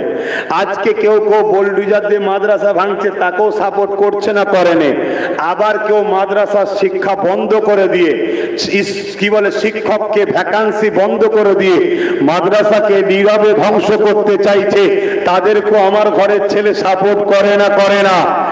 তার মাদ্রাসার দুশ্মনকে সাপোর্ট করে শক্তিশালী করছো, সে তো ক্ষমতায় এসে আরো ক্ষতি করবে। তোমরা কি মাদ্রাসার দুশ্মন হচ্ছ না হওনি? তাহলে বলো, আমার কম, তুমি মাদ্রাসার দুশ্মন হবে, আর তুমি তোমার কাছে এসে আমি পেটে রজ করে চলে যাব নাকি? যে কোনো রকম বাবা বলে দিয়ে টাকা দিলে চলছ, তা তোমাকে ধরাতে হবে না? হবে না? জ্ঞান ফিরছে না? ধরে নে। অতএব 3 জন থাকো আর 30 জন থাকো, 4 জন থাকো আর 40 জন থাকো, 5 জন সাথ দেবে কি দেবে না পরের কথা, তুমি এক মুঠো হও। হকের জন্য, সমাজের জন্য, গরিবের জন্য, এতিমের জন্য, ন্যায়ের জন্য, ইনসাফের জন্য, কাউকে লুটার জন্য নয়, নিজের বাচ্চাদেরকে বাঁচাবার জন্য তুমি এক মুঠো হও। শুনছেন? তাতে রেজাল্ট কি ওটা তোমায় ভেবে লাভ নেই। এই বিল্ডিংটা একদিনে এত বড় হয়ে গেছে নাকি? প্রথমবার চেষ্টা করেছে, গর্ত তৈরি করেছে, বেস ঢালাই দিয়েছে, টাই বিম পর্যন্ত উঠেছে, আবার কিছুদিন পরে কলম উঠেছে, আবার কিছুদিন পরে ঢালাই হয়েছে, আবার কিছুদিন পরে আর একতলা, আবার কিছুদিন পরে আর একতলা, আজকে দেখো 4-5 তলা হয়ে গেছে, গাঁথনি হয়ে গেছে, দুদিন পর প্লাস্টার হবে, আলো হবে, রং হবে, তারপরে এই ঘরে থাকা যাবে। চেষ্টা করো, আজ একটা, কাল দুটো, পরশু 3টে, চেষ্টার পর চেষ্টা, চেষ্টার পর চেষ্টা, একদিন দেখবে তুমিও কামিয়াবি হবে। তোমার এরকম সুন্দর নিরাপদের জায়গা তৈরি হবে, সেখানে তোমরা নিরাপদে থাকবে। যদি আজ চেষ্টা না করো, আরে দেখা যাবে, দেখা যাবে সামনে যে তুফান আসছে, তোমার ছিটে বেড়ার ঘর উড়িয়ে নিয়ে যাবে, তোমাকে কাক ভিজার মতো ভিজতে হবে। এ কথা মাথায় ঢুকছে না? ঢোকে না? বুঝতে পারছো? হ্যাঁ, সব সময় জমিগুলোকে আমরা ভাগ রেকর্ড, ভাগে দিলাম, ভাগে। এই জমি চাষ করেন না, ভাগে দেন। এই একদল লোক জমি ভাগে দেয় না, আর আমরা তো জমি ভাগেই দিয়েছিলাম নাকি? কাউকে 28-30 বছর দিয়েছি, কাউকে 34 বছর দিয়েছি, কাউকে 10-12 বছর, 15 বছর দিচ্ছি। লে চাষ কর, চাষ কর, চাষ কর। আমার জমিতে চাষ করে, আমার হিসাব অনুযায়ী 40 বস্তা চাল পাওয়া দরকার, আমায় দেয় 1 বস্তা। যখনই কিছু বলতে যাই অমনি বলে বেশি কিছু বলুনি, ডাকু এসে যাবে, সব নেবে। কথা বুঝছেন না? বোঝেন না? ডাকু এসে যাবে, সব নিয়ে নেবে। আরে 1 বস্তা নিয়ে এই না খাওয়ার মতো খাওয়ার থেকে নিজের জমি নিজে ফিরিয়ে নিয়ে নিজে চাষ করো, নিজে চাষ করো। হয়তো চাষ করা অভ্যাস নেই, কেন বাপও চাষ করেনি, পরকে ভাগ দিয়েছিল, দাদু চাষ করেনি, পরকে ভাগ দিয়েছিল। অতএব ছেলেদের চাষ করা অভ্যাস নেই, তাই হয়তো একটু কষ্ট হবে, কিন্তু চাষ করো। তাতে 40 বস্তা থাক আর 1 বস্তা থাক, নিজের চোখের সামনে থাকবে, নিজের মেহনত থাকবে। তোমার আমার চাষ করা অভ্যাস নাই, কষ্ট হবে 1 বছর, 2 বার কষ্ট হবে, 3 বার কষ্ট হবে, 1 সিজন, 2 সিজন, 3 সিজন, 4 সিজন। আস্তে আস্তে জমিও দেখবে চাষযোগ্য হচ্ছে, তুমিও চাষ করা শিখে যাবে। একদিন দেখবে তোমার জমিন চাষযোগ্য হয়ে যাবে। যদিও তুমি সোনার ফসল তুলতে নাও পারো, তোমার ছেলে দেখে দেখে শিখছে, ঠিক না বেটি? যে আমার বাপ কিন্তু কাউকে জমি ভাগে দেয় না, নিজে চাষ করছে। তোমার ছেলেও দেখবে তোমার দেখা দেখি চাষ করবে, সেদিন সে সোনার ফসল ঘরে তুলবে, ঠিক না বেটি? হ্যাঁ।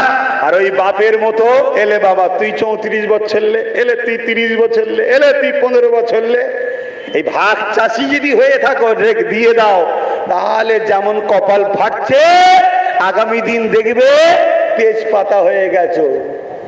তেজপাতা বোঝো না? রান্নার কাজে লাগে, খাওয়া যায়। হ্যাঁ, এই দখল করার কাজে লাগে, বসানো যায় পাশে। তোমাদেরকে দিয়ে বলছি, কাজে লাগে। অতএব বোঝো, নিজের জমি নিজে চাষ করো। তাতে 30 বিঘে থাকুক আর 40 বিঘে থাকুক, সে দিনের শেষে আসো হিসাব হবে। আমারটা আমায় বার করতে, বার কর। বাকি যা থাকবে তোরা ক ভাই আছিস আমার দেখার দরকার নেই, ভাগ করে লেগে যা 4-5 ভাই মিলে। এই বুঝছেন না, বোঝেন না? ওরা তো 4-5 ভাই আছে, ভাগ করে লেগে যা। আল্লাহ কারে আমরা আমাদের জমি আমরা করব। কথা মাথায় ঢুকছে না? ঢোকে নে? হ্যাঁ, কিন্তু আমরা আমাদের সঙ্গে কেউ যদি কোনো ভাই তার ভাগের অংশ বলে যে ভাই আমি 10% 10 বিঘে পেয়েছি, তোমার 40 বিঘের সাথে আমি একসাথে চাষ করতে চাই, আমরা কিন্তু তাকে সাথে লোবো না? লোবো না? অবশ্যই লোবো। লিয়ে কিন্তু যেভাবে আমাদেরকে ঠকিয়েছে ওইভাবে ঠকাবেন নাকি? না, হারাম খাওয়া হবে। আমরা তার 10%-এর হক তাকে অবশ্যই ফিরিয়ে দেবো, ঠিক না বেটি? কেউ যদি বলে আমার 20 বিঘে আছে ভাই, তোর 40-এর সাথে লেনা 60 বিঘে হয়ে যাবে, একসাথে চাষ করব, আসেন না একসাথে করি। কিন্তু দিনের শেষে চাষ করে ফল যা হবে, আপনার 20 ভাগের 20%, আমার 40 ভাগের 40%। এই হিসাবটা এটা দরকার আছে না? না, এ কথা বলেন কেন? একেই বলা হয় ইনসাফ, একেই বলা হয় ইনসানিয়াত। আর যদি তা না করো মরতে হবে। অনেক ছেলে বলে হুজুর চাষ করতে গিয়ে তো পোকা লেগে যাচ্ছে, বলে না? পোকা কোথাকারে, কত দামি দামি পোকা মারা ওষুধ বেরিয়েছে, পোকা মারবি, ওষুধ মারবি, পোকা মরে যাবে। কথা বুঝে আসছে না? আর যদি মারতে না পারো তাহলে কাল শুনবে জমি আর নেই। তোমার ছেলে বড় হয়ে দেখবে জমি নেই। কি খবর? জমি নেই। তাহলে কি হবে? ওই যে খাঁচা তৈরি হচ্ছে, ওখানে গিয়ে থাকবে। এই মাথায় ঢুকছে? এই মাথায় ঢুকলো? যদি ঢুকে থাকে, কারো জন্য না করে, এগুলো বাঁচাবার জন্য ভাবো, এগুলো বাঁচাবার জন্য ভাবো। কোটি কোটি টাকা খরচ করছে, এর বডিগার্ড কই, এর গার্জেন কই? কাল তো এসে বলবে বন্ধ করো, কেস করে দিল, বন্ধ করো। কত সুন্দর মার্বেল দিয়ে করেছো, ওই যে কত সুন্দর, বাপরে বাপ। কালকে এসে বলবে আরে এটা তো সমস্যা আছে, বন্ধ করো। তো কি হবে? হ্যাঁ, হাত গুটাবে, হাত গুটাবে। সব জায়গায় হাত গুটানো চলে না বা, অনেক জায়গায় কলম চলে, কলম। তো তোমার কলম কই? হ্যাঁ, আব্বাস সিদ্দিকী চেষ্টা করেছিল বলে একটা কলম বেরিয়েছে। সেই কলম থেকে ছোট ছোট অনেক চারাও বেরিয়েছে। বেরিয়েছে না বেরোয়নি? হ্যাঁ, অনেক চারা, তো ছোট ছোট চারা। ওই কলম থেকে চেষ্টা চলছে আর একটা বড় চারা বার করার। কথা মাথায় ঢুকছে? হ্যাঁ, আর এই কলম ইনশাল্লাহ আগামী 1-1.5 বছর 2 বছরের মধ্যে দেখবে ইনশাল্লাহ 30 থেকে 40টা চারা ইনশাল্লাহ বার করবে ইনশাল্লাহ। তা তোমরা রাজি আছো না? নাই? আসো একটু সালাম দিয়ে ইয়া নবী।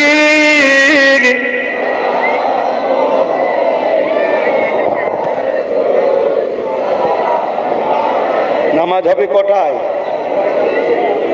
আচ্ছা আচ্ছা,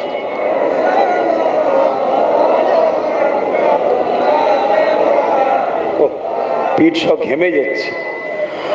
আমার আব্বাজানেরা, ভাইয়েরা কষ্ট পেচ্ছেন নাকি কথাতে? আপনাদের ক্ষতি করছি? আচ্ছা, ক্ষতি যদি মনে হয় কথাটা না লিলিত হয়ে যাবে, ঠিক নাকি? ক্ষতি যদি মনে হয় কথাটা নেবেন না, ঠিক না? আর যদি মনে হয় যে না ক্ষতি নয় ঠিক, তাহলে লিতে হবে না? হবে না? হ্যাঁ, এটা কটা? এইভাবে থাকলে 5টাকেই ভাঙা যাবে না? যাবে না? হ্যাঁ বলো। আর যদি এরকম থাকি, জোরে বলো, ফুরফুরা হোক, দেওবন্দি হোক, তবলিগ হোক, বেরেলি হোক, আরো যা আছে বাবা, যার যার পীর সাহেব, যার যার মুফতি সাহেব, যার যার হুজুর সাহেব, তার কাছে থাক। দিনের শেষে জালিমদের হাত থেকে, চোর ডাকাতদের হাত থেকে নিজেদের বাচ্চাদের সম্পদ অধিকার বাঁচাবার জন্য এক মুঠো হ। শুনছেন না শোনেননি? নাই বাপ, বিপদ আসছে। হ্যাঁ, বিপদ আসছে।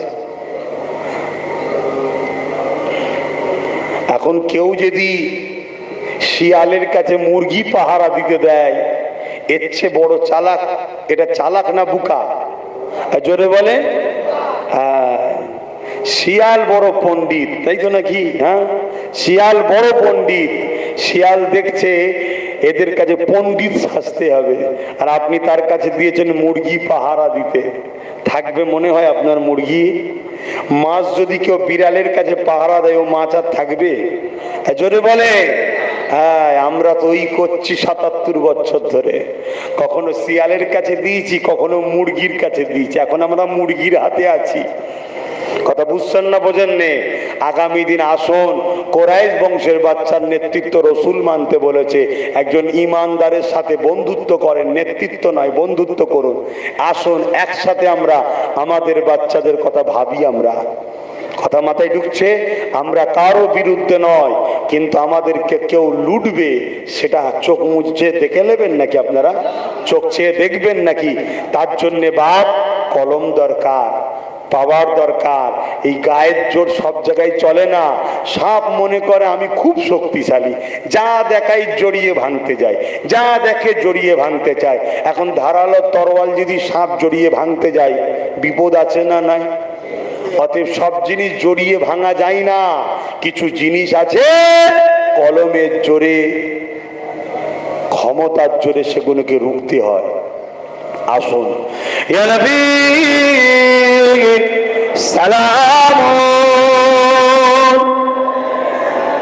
ইয়া রাসূল, ইয়া হাবিব সালাম, ইয়া নবী নাম ও পিয়ারা, ইয়া রাসূল নাম ও পিয়ারা, আরশ पर अपने पुकारा, सच पैगंबर हमारा, या नबी सलाम, या रसूल, या हबीब,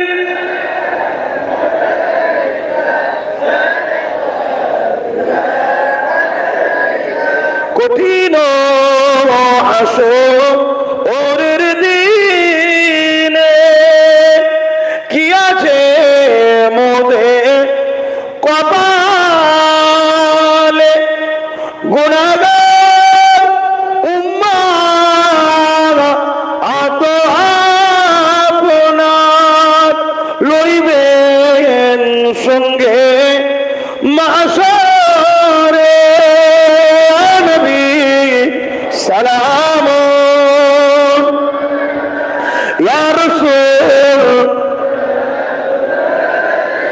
ইয়া হাবিব।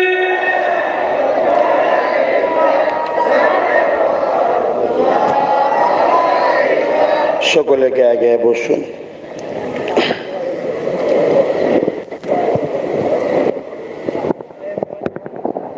হ্যাঁ বস। কিসের জন্য? মসজিদ নামাজ না, দুটো সেটাই কর।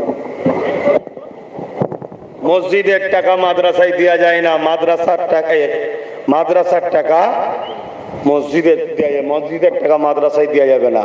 তা আপনি ঠিক করুন, মসজিদের জন্য তুলবেন না মাদ্রাসার জন্য তুলবেন? জলসার জন্য। তাহলে এটা বলতে হবে। বাপ, আমি কটা ছোট্ট কথা বলবো, আপনারা আমার কথায় কষ্ট পেয়েছেন। 7:45 আজান হবে, 9টায় জামাত, আর 15 মিনিট সময় আছে। দুটো কথা বলবো, আপনারা কষ্ট পাচ্ছেন? আমার বাপেরা খুব ভালো করে আমার কথাটা শুনবেন। দূরে কাছে মাইকে যে যেখানে শুনছেন, অনেকে হয়তো আমায় ভুল বুঝে আছে। কেন সমাজে একদল দুশ্মন আছে যারা আমার সমালোচনা করে, আপনাদের কানে কানে শোনায়। উদ্দেশ্য একটা, যাতে করে আপনাদের ঘরে আমি এক না করে ফেলি, এটাই উদ্দেশ্য, অন্য কিছু নয়।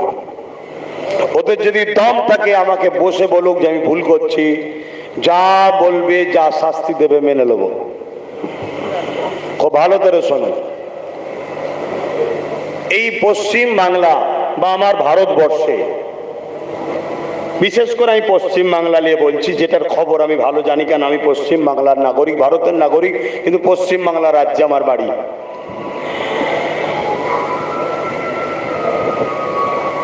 100টা মেয়ে যদি, খুব ভালো করে শুনবেন, 100টা মেয়ে যদি পেটের জ্বালায় নোংরা রাস্তায় নামে, আশা করছি বুঝতে পেরেছেন।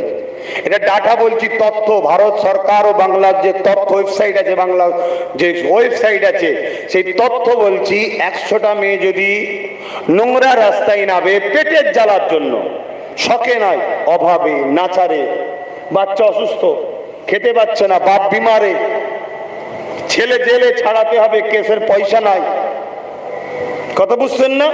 এরকম নাচারে যদি 100টা মেয়ে খারাপ রাস্তায় নেমে যায়, তার মধ্যে 60 থেকে 70টা হলো মুসলিম ঘরের মেয়ে। আমার কথা শুনছেন? মসজিদ মাদ্রাসা সবই করতে হবে, নামাজও পড়তে হবে, কিন্তু আমি জানতে চাই, আমার আল্লাহর কাছে কি কিয়ামতের দিন আমাদেরকে জবাব দিতে হবে না? হারা, তোদের বেটিগুলো নাচারে এরকম খারাপ রাস্তায় নেমে যেত, তোরা তার জন্য কি করেছিস? খুব ভালো করে শোনেন, এমনও হাজারো পরিবার আছে এই বাংলায়, হাজারো, শত নয়, হাজার, লাখও চলে যেতে পারে, যে পরিবারে হয়তো একটা বাপ আছে খুব দুর্বল বয়স্ক, কি বাপ নাই, মা আছে, বাকি বাপ মা আছে বুড়ো বুড়ি দুর্বল, স্বামী আছে, একটা ভয় কি দুটো বাচ্চা, স্ত্রী আছে, একজনই মাত্র ইনকামের, কি ছোট ভাই আর একটা দুটো আছে, বা বাপ কোনো বিমারে পড়ে গেছে, একজনই মাত্র ইনকাম ওই ঘরের, পরিবারে হয়তো 5-6 জন আছে, বাপ মা ভাই বোন নিয়ে, ইনকামের কজন? একজন। এরকম হাজার হাজার পরিবার আমি দেখিয়ে দেব, ওই একজন ছেলেকে মিথ্যা গ্যাজার কেসে জেলে ভরে দিয়েছে। এই যে গ্যাজার কেসে ছেলেটা জেলে চলে গেল, ওই পরিবারটা আজকে ধ্বংস হলো না? হলো না? ওর জন্য কি নামাজি, মুসল্লি, পীর সাহেব, পীরজাদা, আমাদের কি দায়িত্ব নয়? এটা কিয়ামত দিনকে আল্লাহ ধরবে না? যে সমাজে একজন নির্দোষ ছেলে, যদি জানতাম দোষী আলাদা কথা, নির্দোষ, বা এরকম অনেক পরিবার আছে যার ছেলে পেটের জন্য বাইরে ভিন্ন রাজ্যে কাজে গেছে, হয় তাকে পিটিয়ে মেরে দিয়েছে, আর নাই মেরে লাশ গায়েব করে দিয়েছে, আর নাই বলেছে অন্য কোনো দেশের সঙ্গে হাত আছে, চলো তুলে নিয়ে যে 12 বছর পরে বলছে আমাদের ভুল, সন্দেহ হয়েছে। এইভাবে শেষ করে দেওয়া হচ্ছে গরিবদের ঘরে। শুধু মুসলমানকে করছে বলবো না, গরিবদের, তবে তুলনামূলক মুসলমানের উপর জুলুমটা বেশি হচ্ছে। শুনছেন না শোনেননি? তাহলে বলুন, এই যে হাজার হাজার বাপ, হাজার হাজার মা, হাজার হাজার বোন এক পেটের জ্বালায় খারাপ রাস্তায় নামছে, চিকিৎসা না পেয়ে মারা যাচ্ছে, হাজার হাজার যুবক মিথ্যা কেসে জেল খাটছে, হাজার হাজার যুবক বিভিন্ন স্লোগান, বিভিন্ন জায়গায় পিটিয়ে লাশকে গায়েব করে দেওয়া হচ্ছে, এগুলো নাই না অন্যায়? জোরে বলুন। এই অন্যায়ের বিরোধী যে না করবে তার মধ্যে ঈমান নাই। আমার রাসূল বলছেন, অন্যায় দেখলে হাত দিয়ে রাখো, হাত দিয়ে না পারো মুখ দিয়ে রাখো, মুখ দিয়ে না পারো ঘৃণা করো। আমি আব্বাস সিদ্দিকী মনে করেছি অন্যায়গুলোকে রুকা দরকার আছে না নাই? সবচেয়ে বড় একটা নমুনা বলছি, যে মেয়েগুলো খারাপ দিকে চলে যাচ্ছে পেটের জ্বালায়, বা আমাদের ছেলে একটা কেউ যদি মিথ্যা কেসে ঢুকে যায়, তার পরিবারটা খেতে না পেয়ে মারা যাচ্ছে, বাচ্চা কোনো শিক্ষা না পেয়ে খারাপ দিকে চলে যাচ্ছে, বড় হলে সে খারাপ চরিত্রহীন ডাকাত খুনি হয়ে যাচ্ছে, তাকে খারাপ রাস্তায় ব্যবহার করা হচ্ছে, পরবর্তীতে মিডিয়ায় দেখা হচ্ছে মুসলমানের ছেলে দেখো এই করেছে, কিন্তু তার পড়াশোনাটা যদি হতো সে আজকে খারাপ দিকে যেত। এই সব কিছু সমাধানের জন্য রাস্তা আছে না নাই? ছোট্ট একটা তথ্য বলছি শোনো, আমাদের বাৎসরিক ওয়াকফ সম্পত্তির ইনকাম হচ্ছে 22,000 কোটি টাকা, কম বেশি কত? 22,000 কোটি টাকা, কম বেশি 22,000 কোটি টাকা। এই টাকার মালিক কারা? যারা বলুন, মুসলমানরা। যেমন হিন্দু ভাইদের দেবত্ব সম্পত্তি আছে, তার ইনকাম আরো বেশি। দলিত আদিবাসী ভাইদের জন জঙ্গলে আরো অনেক কিছু সম্পদ আছে, তাদেরও ইনকাম আছে। আমাদের হলো 22,000 কোটি। যাদের 22,000 কোটি টাকা বছরে ইনকাম, তাদের ঘরের মেয়ে যদি পেটের জ্বালায় খারাপ রাস্তায় নামতে হয়, তাহলে এ কমের ওপরে খোদার গজব আসা দরকার আছে না নাই? এইটা গরিবটা হলো কেন? আমরা 22,000 কোটি টাকা নিজের হাতে না রেখে যারা আমাদেরকে মিটাতে চায় তাদের কাউকে 28 বছর দায়িত্ব দিয়েছি, লুটেছে, কাউকে 34 বছর দায়িত্ব দিয়ে লুটেছে, কাউকে এখনো দায়িত্ব দিচ্ছি, সে 2000 কোটি আমাদের পিছনে খরচ করছে, কাউকে 500 দিচ্ছে, 1000 দিচ্ছে, 1500 দিচ্ছে, ইমামকে 3000 দিচ্ছে, টোটাল মিলিয়ে 2000 কোটি টাকা হয়তো বছরে খরচ হচ্ছে কি হয়নি, অথচ বলে বেড়াচ্ছে আমি দিচ্ছি তোরা লিখছিস। অত কার টাকা দিচ্ছে ভাই জোরে বলেন? আমাদের টাকা, আর 20,000 কোটি আমাদের ঝেড়ে নিচ্ছে পার বছরে, শুনছেন তো? কিন্তু আমার বক্তব্য, যদি নিজের জমি নিজে চাষ করি, আমরা যদি ওই টাকা নিজেরা যদি চেষ্টা করে নিজেদের দায়িত্বে রাখি, তাহলে আমাদের কেউ গরিব হবে, আমাদের বেটিরা খারাপ রাস্তায় নামবে, আমাদের কোনো একটা ছেলেকে যদি মিথ্যা কেসে ভরে দেওয়া হয়, তার জন্য যেমন উকিল লাগিয়ে জামিনের জন্য খরচ হবে, যতদিন না সেই ইনকাম বেরোতে পারছে তার পরিবারটা কমসে কম ক্ষুধার্ত হয়ে মারা কি যাবে? কথা মাথায় ঢুকছে না? ঢোকে না? তার ঘরের বাচ্চাগুলো পড়াশোনা না করতে পেরে খারাপ হয়ে যাচ্ছে। এই তো এখন শুনছি নাকি স্কুল 3-4 মাসের জন্য নাকি ছুটি, তাই তো নাকি? আচ্ছা, প্রাইভেট স্কুলে পড়ে কারা? জোরে বলে? গরিবের ছেলেরা। তবু আমার অন্য ধর্মের ভাইয়েরা না খেয়েও গরিব হওয়ার পরে ছেলেগুলোকে অনেকে মিশনে দেয় মানুষ করার জন্য, আমরা তো দিই না। আমরা ওই যা স্কুলে চলে যা, চেন ছিঁড়া হোক আর পায়ের জুতো থাকুক,